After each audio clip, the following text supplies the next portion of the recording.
It's intentional. I'm not the only one she's done it to. There's another landlord, the landlord before me, and the landlord before that, and the landlord before that landlord. Just totally destroyed the house.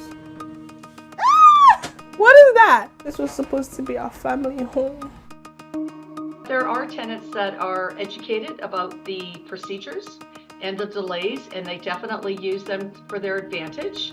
4 times makes me very suspicious that there is something more going on. Clearly she was a professional. She smiled at me, this big Cheshire grin, and she said, "We're not going anywhere." I'm Robyn Miller in Orleans, a suburb here in Ottawa, where over a period of 4 years, 4 different landlords say they've all fallen victim to the same professional tenants. The term is used to describe a person who knows how Ontario's landlord-tenant board system works. They know it so well they can use it to avoid paying rent. And that's exactly what the landlord says happened here. She's still in the process of fixing up this house, but we joined her minutes after she first got the property back. So this is the house. This is Adriam Salter. She and her sister bought this house in Orleans back in 2018. The home held many happy memories, moments now faded. I did my traditional wedding right here in this living room, but now looking at it, it's not the happy memories we once shared here.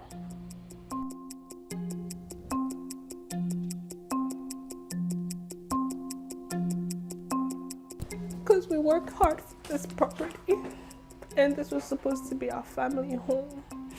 My dad is here, he's retired, this is where he was supposed to stay. My sister is coming here with her family, this is where they're supposed to stay. Salter takes in the dirt, the damage, and the lingering smell the last tenants left behind. What is that? What is that? I'm disturbed, I'm grossed out. And that was... I can't believe this is the place I used to live. This was my family home. And now it just smells like a zoo. Even a zoo smells better. She says she's exasperated, worn down after a long battle with her tenants. The couple moved in August 2023. Salter got the property back on September 10th, 2024.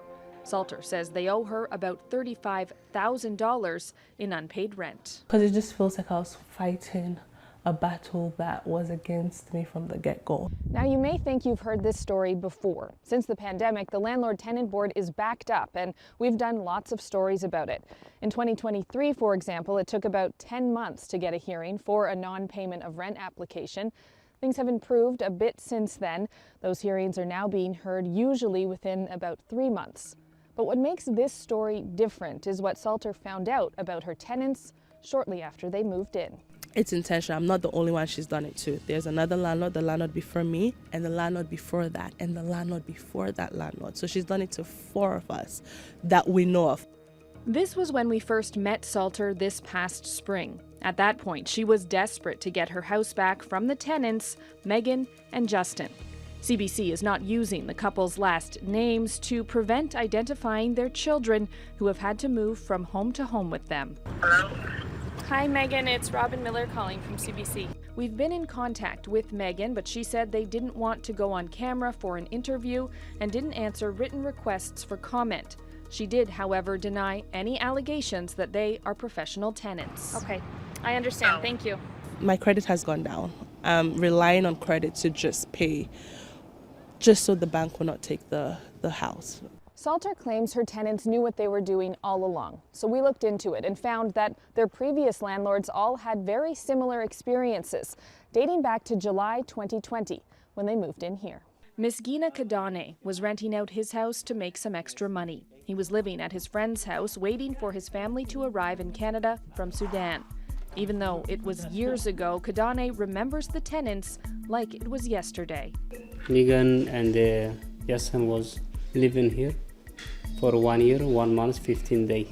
Keep in mind, this was during the height of the pandemic. The first temporary moratorium on residential evictions in Ontario was just lifted in August, and the backlog at the LTB was massive. Kadane went to the tribunal but says he didn't have a hearing because he decided to pay the tenants to leave. a cash for keys exchange. Someone live in your house, not pay. And then when I ask you, when she asked 5,000-6,000, that's so bad. I was sad because this is not fair. She was totally destroyed the house. So it's broken and everything was not good. He ended up paying them $3,200 to leave his property, which at the time wasn't that uncommon in light of all the delays.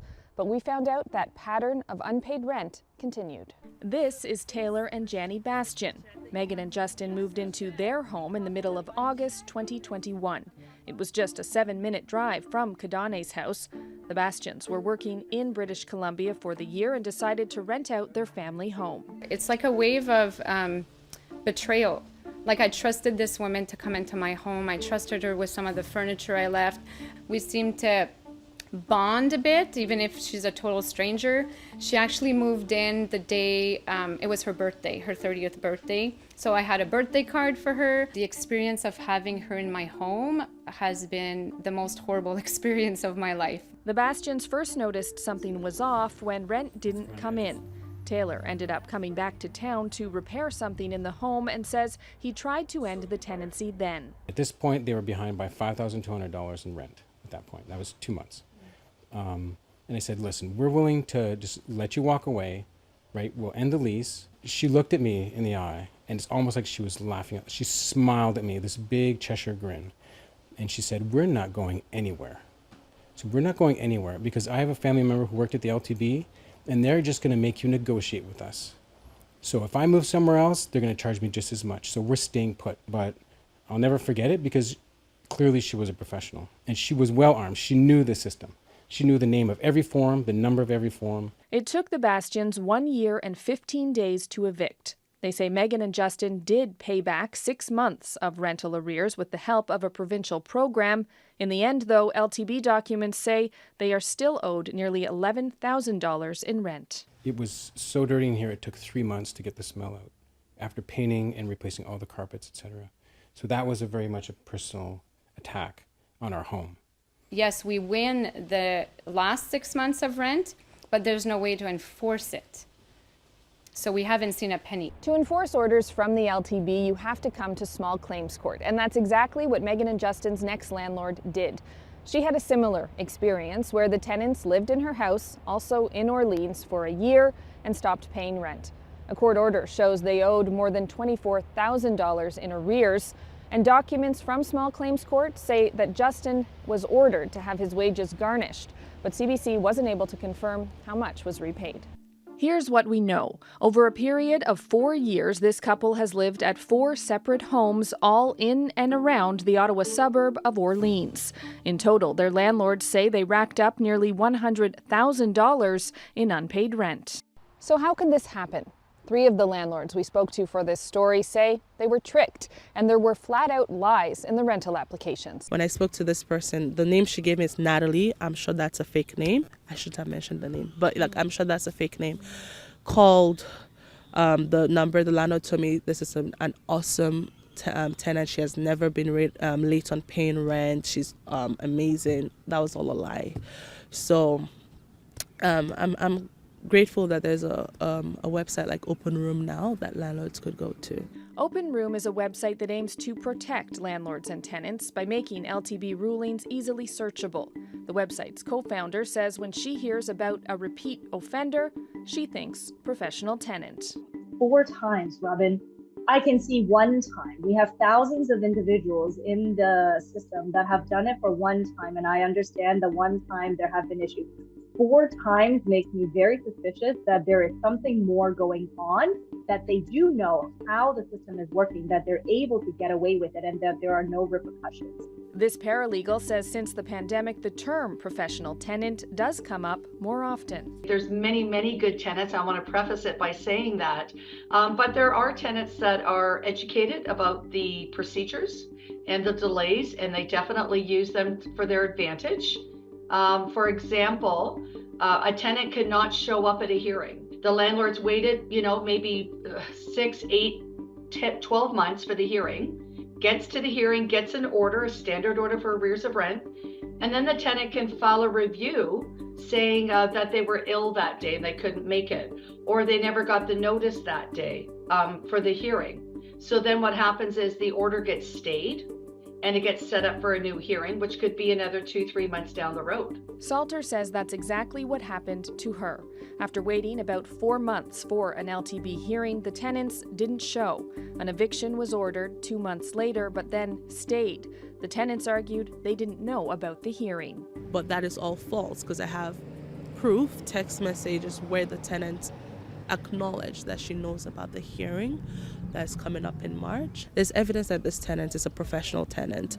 This stay should have never been granted. When the next hearing came up, the LTB agreed with Salter. The stay was lifted, but that all took another 2 months. She refused entry to change the filter.